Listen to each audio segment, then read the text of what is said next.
Hello everybody, David Schuster here. There are new calls for the Democratic Party to make some dramatic changes. What started after the November election losses as a trickle of frustrations has become a fire hose. And now one of America's most powerful union bosses, Teamsters President Sean O'Brien, is calling for an immediate and sweeping shakeup in Democratic Party leadership. They've got a lot of soul searching to do. And look, I said this earlier today in another interview that, the Democrat Party needs to take a look in the mirror and say, maybe Chuck Schumer's time is over. Maybe Pelosi's time is over.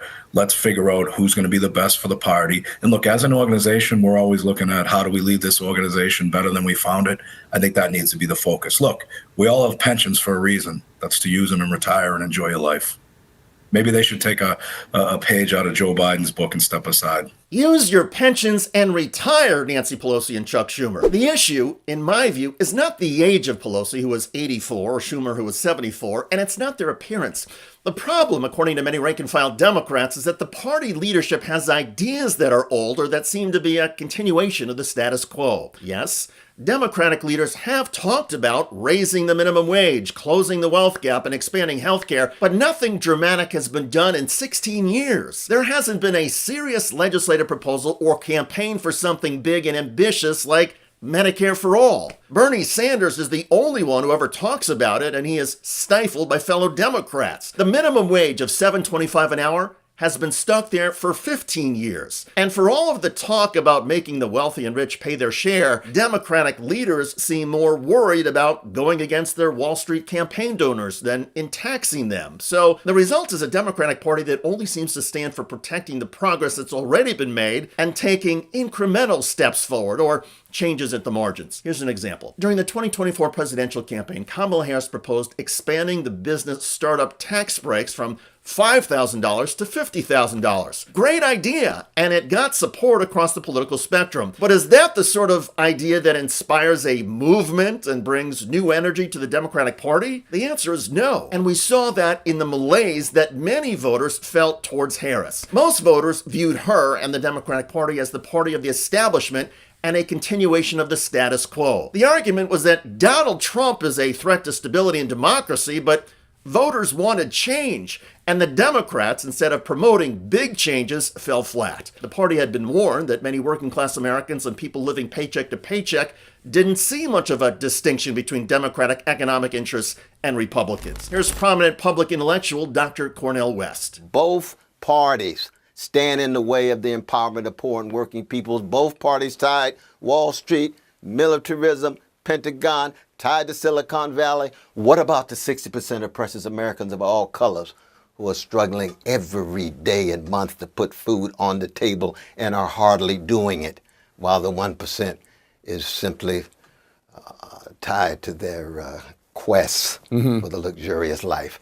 American democracy not just is at stake, the whole planet, Brother Jake. You know that, man, with fossil fuels. And look at the debt ceiling agreement. We can make a deal with Brother Manchin in terms of his pipeline that will do in not just working class people's spaces, but ecological collapse given what's going on the East Coast. But we can't make a deal with him in terms of voting rights in regard to the filibuster.